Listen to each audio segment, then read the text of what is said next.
Okay, so you were saying up to more. Yeah, they start. How many boxes you guys cut so far? One. Speed up a little bit.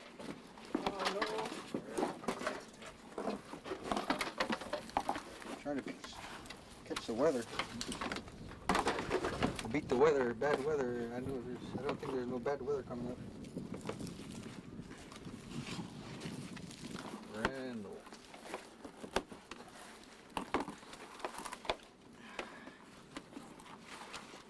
You know, if you want to be on, I'll put you on.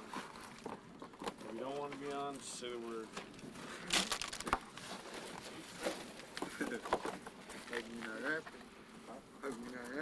Whoa, this isn't getting fast now.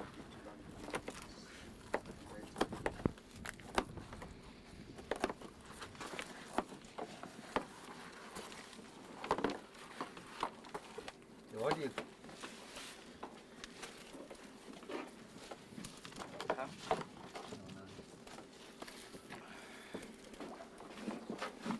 Put on this one too, huh?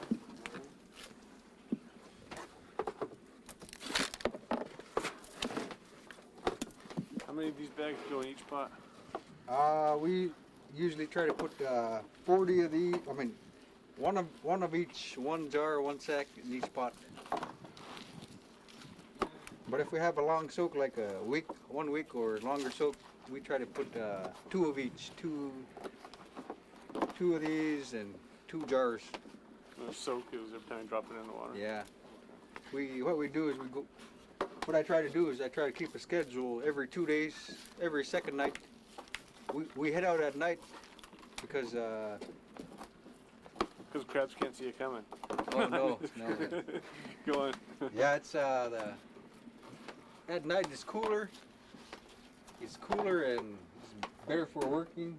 And the crab, they stay alive longer in the cool weather. If it, like we go out in the daytime and it's a nice hot day, the crab, they would die in 6 hours maybe. Depends on if it's real hot, they would die in a little while. So, yep. Cut over here, Rain. You can come here. Go on that side, I guess. You go right here, Rain.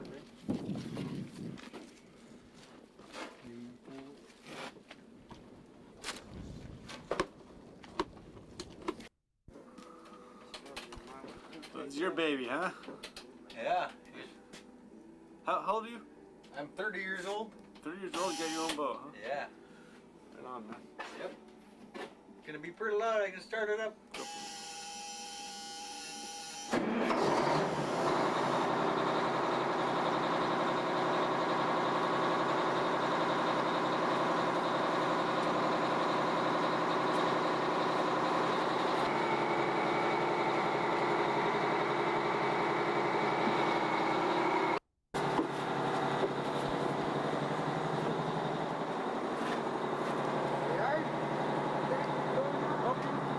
Wrong kind of rope. Here's that tying skiff.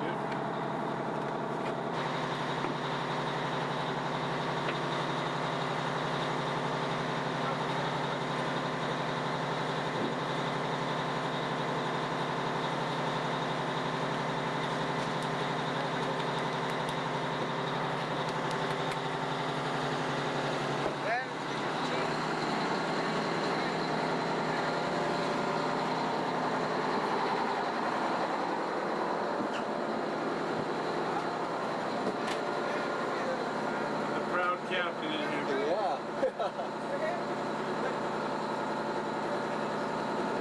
Yep. She a good runner? Your boat? Yeah. It's on step, right? But we take it easy though. Let's save on fuel.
that is me.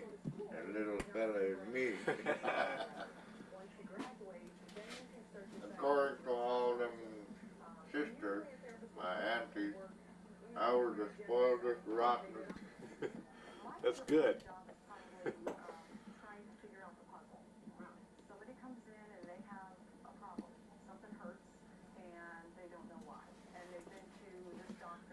And his first wife, and my real mother. This was during the 1930s. And a millionaire from Texas came up and took about 20 reindeer outside. Before I go any further, can you tell me your name real quick?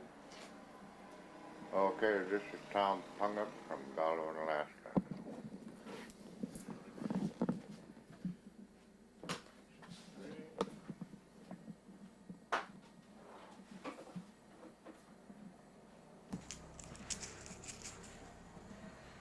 One more time, Tom. One more, Tom. There we go. Okay, this Tom Punguk lived here. Born in Nome, raised in Golovin, lived here all my life, except for time out in the Army. How do I spell your name, Tom? Your last name. Tom Punguk, Punguk. Okay. And I'll give you a short history of, say, Alaska Airlines. During the 1950s, 40s, and 50s, Alaska Airlines was a bush carrier. So the past few years, I started carving out of tree bark some of the original airplanes that Alaska Airlines used to serve us in the bush. Some of these airplanes were built in the 1930s and 40s. So these were the original Alaska Airlines aircraft. This one was a Pilgrim, we called a Pilgrim, mainly used to haul cargo and passengers. And then over here, we'll back up a little bit. This was a Norseman, built about 1939, a great cargo plane. And then along came a Gullwing, a Stinson Gullwing. It was a faster airplane, but they used those to haul passengers. And then to be different, I carved a Beaver and decided to put it on floats. So, just to be different. And then farther over here, we have Olson Air Service. Martin L. Olson began his airline with a Taylorcraft, which is a two-person airplane, I believe. And Donnie Olson still owns one as far as I know. Piper Super Cub. A good private airplane for the bush. And this one is another one from 1939. Richard Foster, Senator Foster's dad, had an airline called Foster Aviation. This was a Stinson Voyager, we called. And that was a four-person airplane. And that was my first airplane ride was in one of those. From here to Nome. And then this one is a Piper Pacer, another airplane that Martin L. Olson owned. As far as I know, it's still flying. So, and then also along came Munn's Northern Airlines during the 60s. They had the first twin-engine bush plane was the Islander, they called. And that carried about 8 people, so. An Islander, we had mail service twice a week from Munn's Northern Airlines. And so we often traveled to Nome for holidays or 4th of July or something, and fare was about $15. When the price went up to $17.50, that was a big jump, so you know, that's part of history. I have sold a whole bunch Also, I have yet to hang this up. The Havilland Otter, which the National Guard used to use. That's finished. Another Super Cub. This one crashed. One of the kids bumped it, broke the propeller off. So I started carving the newer models. This one is Havilland Aviation Caravan nowadays. That one is sold already, so I have to finish it. For one of the young ladies in town wanted. She's the agent for Havilland Aviation, so I have to finish that for her. When I get time. There's another one here that also crashed. This was also part of Olson Air Service. Cessna 170. Martin Olson owned a couple of those, and they were part of a real workhorse for his airline, Cessna 170. That is also promised. That's going to Donnie Olson for his collection. So that's pretty well covered. You get the wood from down here? Yes, that's Donnie Olson, our senator. Where do you get the wood from? The wood comes from the beaches. Let me find one here. This is actually driftwood from the beaches we collect after a storm. And this is cottonwood bark. I don't know where these things drift in from, but they are easy to carve. It's a softwood, tree bark, and they dry up easily. But I varnish them or spray them with Krylon, and they'll last forever now. They're part of history. This is tree bark. When I grew up, the only toys we had were what we made, so that's where I learned to carve. And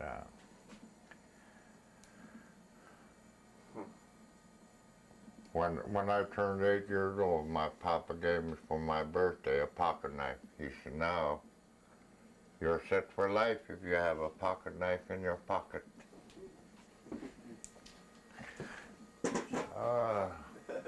I also carve. I used to carve moose horn, and I carved a bunch of these one winter out of moose horn. They're a berry comb used to pick cranberries and blackberries. And I carved this one for my wife. I put her name on there. And a handle, custom-made handle, used to pick berries, cranberries and blackberries. And it saves a lot of time and effort. And these are custom-made. I gave one away to another lady, pretty similar, but my wife sold them to the teachers, so they're out somewhere, part of history. And moose horn is harder to carve than ivory, so I just don't usually carve it anymore unless I get an order. I play guitars, harmonicas, pianos. In high school I played tenor saxophone, clarinet, oboe. I played woodwinds. So I'm educated in music. I don't know what else. That's good. That's right. Okay, That's on. Yeah. we used to call this Eagle Rock. We used to be way up the hill out of town. Like to sit up here and enjoy the view during the summertime. You ready? Yes, sir. Before the gold rush days back in the 1800s and 1900s, there was no Golovin. This was just a campsite. And the families and the people used to live wherever the game was during the spring and the summer and the fall. There were family sites down Kolomovik, Kukak. Old Mission was the original Eskimo village, which was down Cape Darby. And then there had family sites mainly at every creek wherever the fish have or bears happened to be. And people moved with the seasons. And along came the gold rush about 1900, 1902. And the gold fields were of council about 30 miles upriver. And the schooners used to unload here and unload their freight, lighterage, and then bring them up to the gold fields by scow, pulled by horses. And so dredges, groceries, mining equipment all went upriver by scow. And along came an enterprising man named Joe Dexter, established a trading post, which is the big building there. Established a trading post, a hotel, I guess, or maybe a tavern. And that was the beginning of Golovin. And people started moving back here because of the trading post. And then eventually a school opened for the children to attend school. And people started moving here from their camps and their village sites to be at school and the trading post. So Golovin was born about 1900 really. And I can remember back about 1949 when there was only a row of houses down here, and that was the whole village. Main Street was in the front. We had Dexter's Trading Post, and we had another trading post named Fafo. Then we had another trading post called Lohman Brothers Trading Post, who also operated reindeer operation. And they had a processing plant down the coast where they processed reindeer meat. And they shipped reindeer meat worldwide. In about 1960, my wife, my brothers and I went down to the plant and salvaged what we could. And we found shipping boxes for reindeer meat. And on those shipping boxes were labels saying, ship to Paris, ship to Stuttgart, ship to Berlin, ship to London. So our reindeer meat went worldwide by schooner. And so according to my grandfather, they had about 12,000 or 25,000 reindeer ranging all the way back 40, 50 miles back in the hills. And the reindeer herders lived with the reindeer then. And they lived out with the reindeer walking wherever they went. So on every mountain top you may find a pile of rocks placed there by reindeer herders to mark where they've been. But the reindeer were wiped out by overgrazing of the range and wolf predation as far as I know. So that industry died off. Soon after that, Ayakumas began their reindeer herding operation, probably from the government, and their herd grew, and their range was across there from here all the way to Solomon and the foothills behind Solomon. So their herd grew to about 12,000. And about every 4th of July, we had a reindeer roundup across there where the corrals were. And it used to take maybe 3 or 4 days to castrate and brand every reindeer. So that was one big event for Golovin. People from Golovin, White Mountain, and Elam used to come just to be at the rodeo or the reindeer roundup, we used to call it. Excuse me, Tom, while I readjust myself here. And then I remember this was their house, the reindeer herders, and his son built this house, which was a very big house.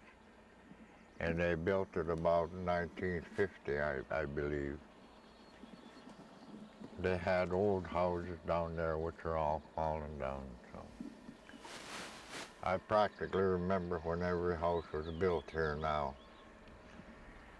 About 1964, 63, the state came in with the first housing program, and they built the ASHA houses.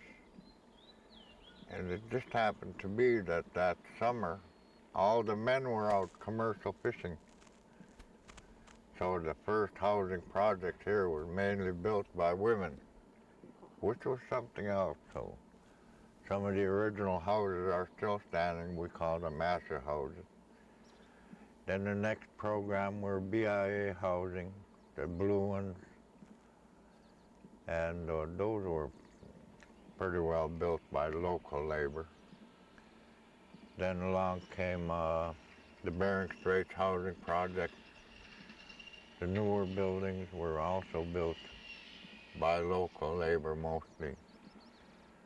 And then 1982, my house was built. We built 15 of those.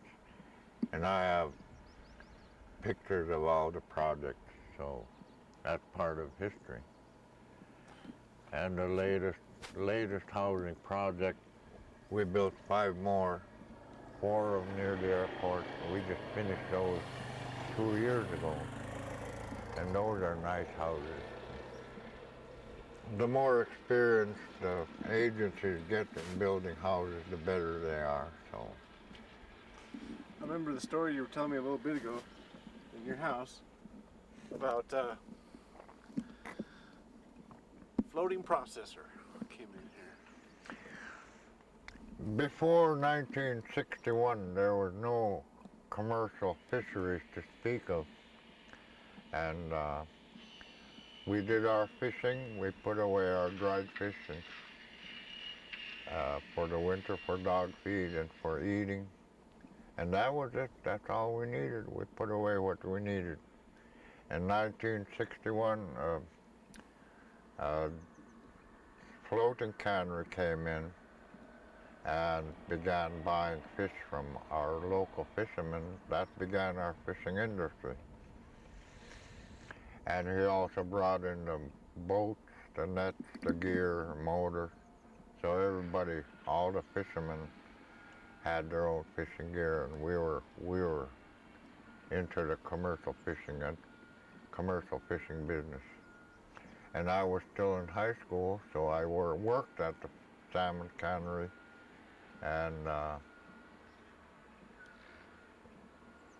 worked in the slimer as a slimer, handled every fish in the cannery, 18 hours a day for $2.10 an hour, which was good money because there was no other income in town. So from 1961 to about 1965, the cannery came back every summer.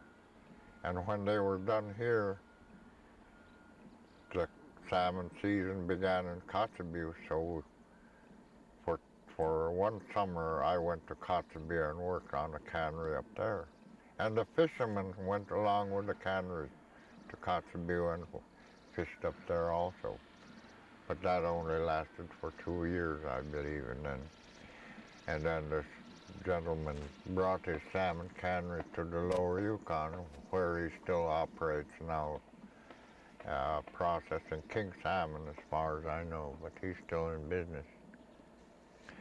And then about 1964, a Korean processing company built processing plants in Golovin, Moses Point, Sacralik, and other villages in the lower Yukon, as far as I know, and they processed salmon, freezing them whole and shipping them out to Japan or Korea, and that kept our commercial fishing going until about 1978, Okay, back in about 76, AYK Fisheries went bankrupt and they closed on all those salmon canneries. And the Small Business Administration put a lien on the properties. So our local fishermen organized into a fish cooperative, and I was one of the board members. We organized, borrowed money from the SBA or the government, and purchased a plant from the SBA. So the fishermen owned the plant, the village owned the plant, and we operated fine until 1977. They had a salmon cannery poisoning epidemic in the lower 48 somewhere, not due to our fish, but the salmon cannery poisoning affected the whole fishing industry, and so that hurt us pretty bad. And at the same time, fish prices dropped, and our fish cooperative went bankrupt in 1978. So the plant has remained closed since then. And it's never been reopened due to the high cost of financing and banking. But now it's in private hands, and hopefully somebody will come along soon and reopen it. Hard to say who or when it might happen. Hopefully the salmon industry may be reborn. Right now, crabbing is being developed out in the Norton Sound area. There are crabbers here now, and they go about 40 miles directly straight out to get their commercial crabbing. And hopefully with the CDQ program, halibut fishing may be developed out here soon, we hope. And also I've been told that there are tons and tons of shrimp waiting to be harvested out in our Norton Bay area. So, and herring fishing has also been a very big staple for our fishermen. Some of our fishermen used to go to Cape Denby, Sac Lake, and do their herring fishing every spring. But lately we've been so busy in construction, so everybody stays home and works in construction. Tom, let me take